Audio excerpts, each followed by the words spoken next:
दिनै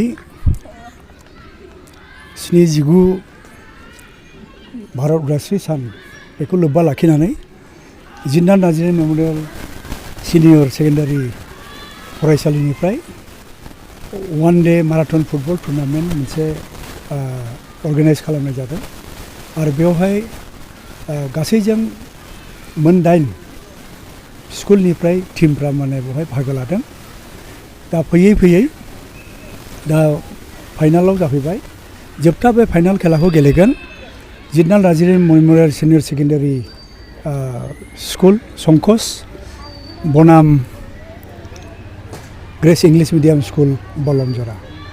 दा जिखिनि खेलाखौ जों नुनो मोनबाय बे खेलाया जोबोरैनो मोजां जादों आरो बेवहाय नायग्राफ्राबो बेखौ नायनानै जोबोरै मोजां मोनदों।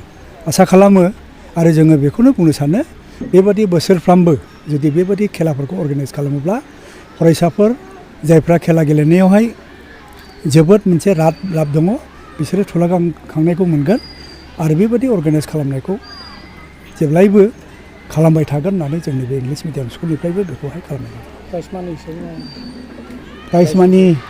प्राइज मानि हिसाबै दासिमबो बेखौहाय माने थिग खालामनाय जायाखै। जायखिजाया प्राइज मानि हरनाय जागोन। बेवहाय चेम्पियन दं, रानार्स आप दं आरो बेस्ट प्लेयार जायहा माने मेन अफ दि टुर्नामेन्ट जागोन बिनि थाखाय गोरलै मोनसे प्राइज मानि थागोन आरो ट्रफिजों लोगोसे आरो नोंथाङा दिनैनि बे इन्डिपेन्डेन्स डेनि गेजेरजोंहाय जेटनाल मेम'रियेल इंलिश मिडियाम स्कुलनि जानानै मा बोसोन होनो? बेखौनो बोसोन होनो लुबैदों जे जिहेतुके खालि माने फरायनायजोंल' नङा, फरायनायजों लोगोसे को कारिकुलार एक्टिभिटिस बे गेलेनाय खेला धुलाखौ नांगौ आरो बेनि गेजेरजों देहानिबो मोनसे जौगानाया फैयो। दा खेलानि गेजेरजोंबो गोबां माने बेबायदिनो फरायसाफोर फरायसुलिफ्रा जायफ्रानाखि खेला गेलेनायाव राब बिसोरो माने गिदिर गिदिर खेलायावहाय बाहागो लानानै मोजां मोजां साख्रि बायदिसिनाबो मोननो हायो।